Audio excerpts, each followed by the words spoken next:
You've tuned into The Mountain Gardener with your host, Ken Lain. Gardening it can be challenging, but with these simple insider tips, you'll reap huge rewards.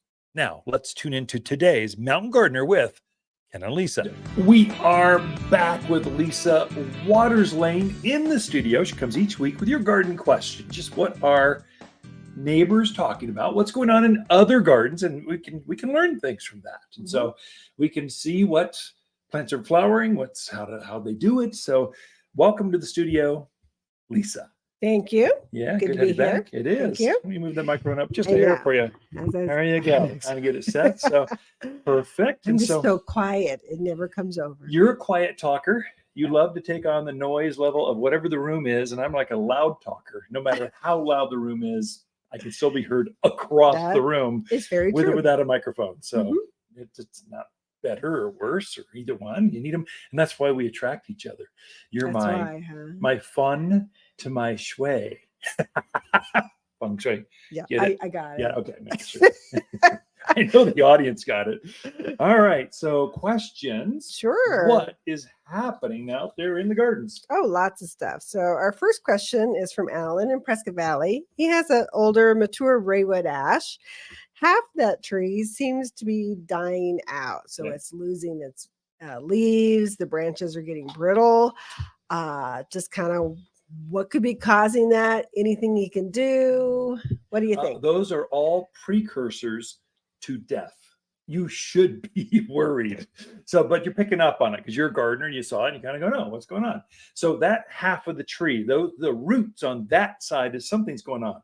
I don't know what, but I can show you a couple things or mention a couple things that are highly likely. One, gophers, they can eat roots of plants, and as they eat the roots off, the stress will be seen on the top layer of that tree. So don't let, and you'll see mounds of dirt around the tree. And they can be all around the tree, but they've done more damage on that side where you're seeing the brittle or it's not as active, that kind of thing. Grubs. There's a white kind of C-shaped worm that gets in there. It's a larva stage of beetles, basically. And so they live in the ground for a couple of years, eating the roots of trees. Raywood ash is a favorite. So they could be doing that. So if you don't see mounds, you might dig a test hole. Just see what's down there. Just a small hole, anywhere. And if you see even one grub, come talk to us. We have a grub killer. It's called Grub Killer. It's not very original. Highly effective. And so I saw some stress in our yard. I didn't even test. I just went, I know grubs come out this time of year. I'm getting some grub killer. I'm just putting it down there and praying for rain. It's a granular. You sprinkle it out there. It's a water activates it. So you need water to hit those granules within the first month. So we usually are going to see rain sometime in the next few days, really. So it'll activate it, go through the soil, takes out grubs. So it's one season, one application treats a whole season. So it's an easy one. So watch for that.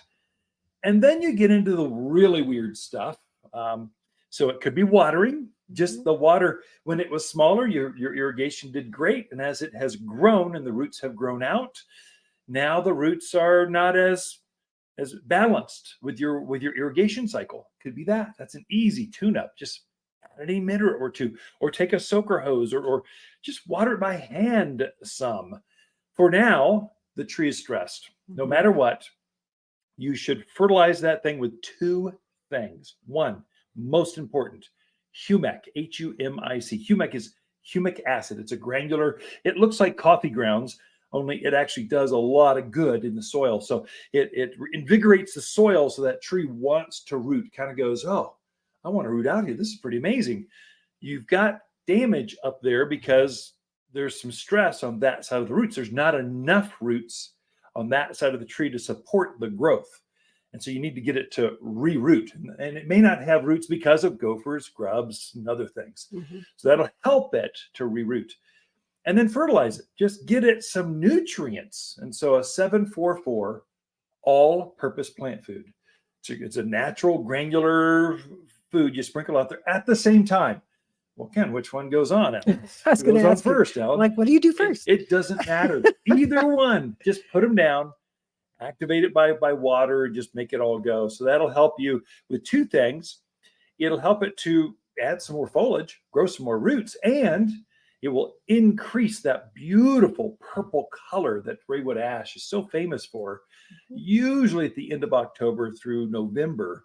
So you got a few months of that, but you're setting the stage for great looking color. Stressed out trees have muted off colors. Strong, healthy trees have this beautiful autumn color that just like you got to stop and admire the foliage. You have to collect the leaves and go, wow, these are so special.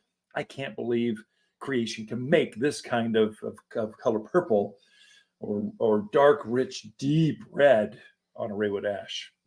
So there you go, Alan. You got the solution. Come see us for more. Okay. Next question is from Lindsay out in Chino. She wants to know, and I want to know this too, because I don't know the answer. Can pre-emergent be used in an existing lawn? Oh, Lindsay. Sure. Yeah, it's a great question, Lindsay. Great question. And the answer is absolutely yes. It is actually highly effective. Now, the best way to keep weeds out of a lawn is have a nice, thick, healthy lawn. So if you've got some weeds, that just means the grass is not choking out everything else. That's what a healthy lawn does. So you have less dandelions, less crabgrass, less weeds with a healthy lawn. So I would say fertilize. That's a theme right now because the yard's running out of food. You need to re-up that. So get the grass to grow, but then you can use a granular pre-emergent on that grass, and any weed seed that happens to land inside that lawn, it will not germinate. Yet it doesn't affect the grass that's already growing. That's the beauty of weed preventers. You can use it throughout your rose bed. You can use it in the flower bed. You can use it over your lawn, and it's going to eliminate any seed that blows in. Chino Valley's famous for their wind. The tumbleweeds roll across that valley, hit a barbed wire fence. They create a ramp. They just keep piling up until they start launching over the fence. Yeah. So that's every time they roll, you're getting more seed. And so every kind of weed has their own seed and how it spreads. It will keep those from germinating. And most weeds are actually annuals. They come back every year by seed, not by the roots. So perennials, they come back from last year's root, and they come up and become even bigger and stronger. Weeds don't do that.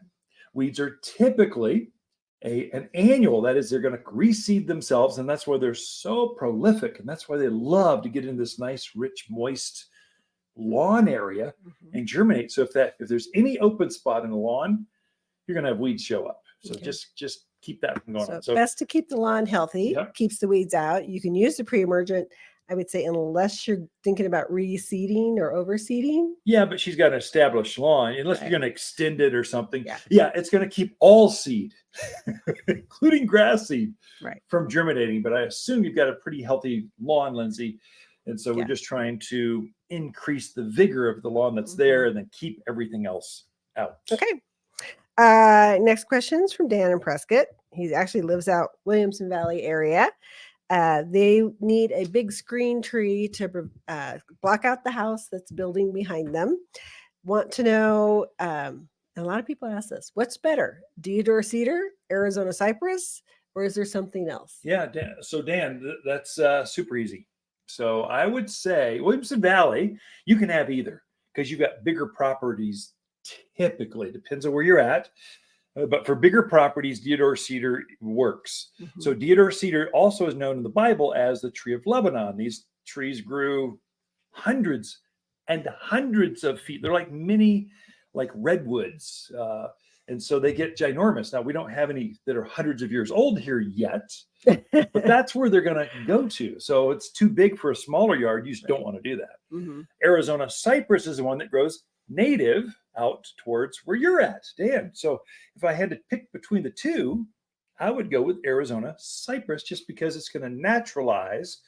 And once they're up to size, you'll never have to care for them again because they're in their element, Arizona Cypress. Whereas Deodora Cedar is more of a Middle Eastern thing. I mean, it's in a similar climate to us, and they're fast growing. Both are very thick, very full, easily up to 25 feet by 12 feet wide, solid green. But I would, if I had to choose, Dan, you have to choose. Probably, I guess you could mix them up with big product, you could mix and match. Yeah. But if you want a wall or privacy, a lot of folks want the same. Mhm. So I would do Arizona Cypress. Come in and see us for more. We can help you with spacing, how many you might need. Take a picture, what you want to block. We can help you block it. This is what we do for a living and have fun at it. Thank you, Lisa. Okay. Butterflies bring magic to the garden, and attracting those winged wonders is easy with Water's Butterfly Plant Collection. Waters specializes in local plants and knows exactly which plants butterflies adore. We create a natural, safe, and organic space for you and your beautiful butterflies. Visit Waters Garden Center at 1815 Iron Springs Road in Prescott. Or online at watersgardencenter.com. Smell the flowers that butterflies love and turn gardens into a butterfly paradise. Butterfly. For a more fruitful garden, increase success in the landscape that just feels better, then tune in daily to the Mountain Gardener podcast. Subscribe through your favorite podcast streamer or visit watersgardencenter.com. Better yet, visit me directly right here at Waters Garden Center. Thanks for tuning in.